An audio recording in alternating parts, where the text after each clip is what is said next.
tardes, físico Edwin Torres Peñalosa. En esta oportunidad vamos a resolver un ejercicio vectores de 3D que nos pide determinar los componentes escalares y expresar la fuerza vectorial en vectorial cartesiana, ¿no? Bueno, nos da una fuerza que es de 1500 newton, un ángulo con respecto al eje Z de 65 grados, un ángulo teta con respecto al eje X de 72 grados y un ángulo con respecto al eje Y, que ese ángulo lo vamos a encontrar ahora usando las propiedades de coseno. ¿Qué nos dice las propiedades de coseno? Nos dice que coseno al cuadrado del ángulo teta con respecto al eje X más el coseno al cuadrado del ángulo teta con respecto al eje Y más el coseno al cuadrado del ángulo teta con respecto al eje Z. Todo esto va a ser igual a 1. Pero ya sabemos que el ángulo teta con respecto al eje X y el eje Z, que son, ya tenemos los datos, que entonces vamos a reemplazar, que sería coseno al cuadrado de 72 grados más el coseno al cuadrado del ángulo teta con respecto al eje Y más el coseno al cuadrado de 65 grados. Todo esto va a ser igual a 1. Sacando el coseno de 72 grados, esto va a ser igual a 0,3090. Todo esto va a ser al cuadrado, porque aún no despejamos el cuadrado, más el coseno al cuadrado del ángulo teta con respecto al eje Y, más el coseno de 65 grados, que va a ser igual a 0,4226. Todo esto va a ser al cuadrado también, igual a 1. Entonces, llevando al cuadrado de los ángulos que hemos despejado, vamos a obtener que sería 0,095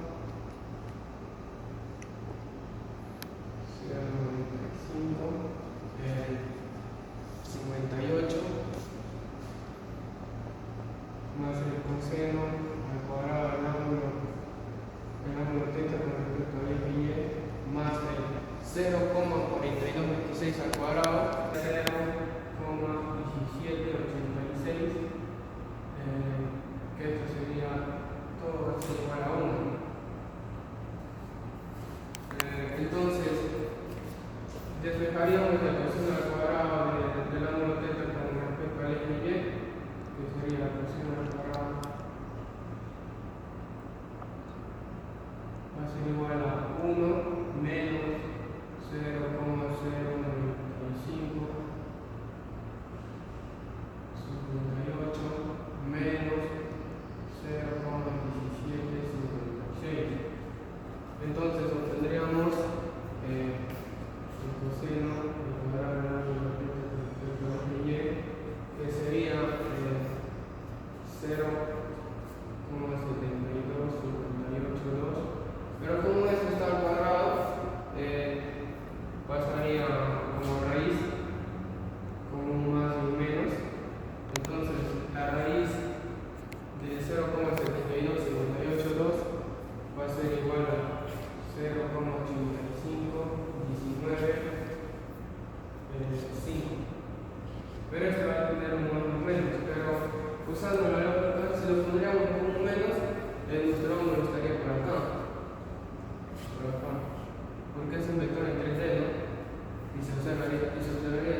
En este caso el coseno de teta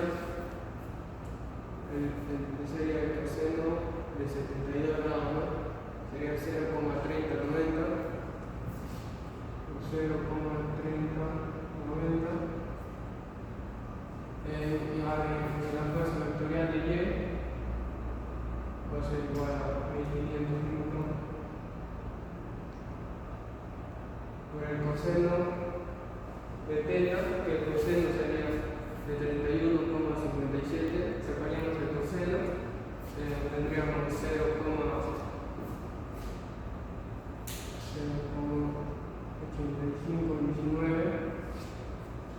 por, ahora sacaríamos la fuerza vectorial de Z, que sería igual a 1000. Y el coseno de 31,57 grados sería 0,85195, y la fuerza vectorial de Z va a ser igual a 1500 newton por el coseno de 75 grados, que sería 0,4226. Entonces, multiplicando, tendríamos la fuerza vectorial de X, que sería igual a 463,5 newtons, y la fuerza vectorial de Y, que sería igual a 1277,9 newtons, y la fuerza vectorial Z, que sería igual a 633,9 newton. Y ahora, para obtener una fuerza vectorial, sería fuerza vectorial sería igual a 463,5 newton, vector unitario I, más 1277,9 newton, vector unitario J, 633,9 newton, vector unitario K. Entonces, estos serían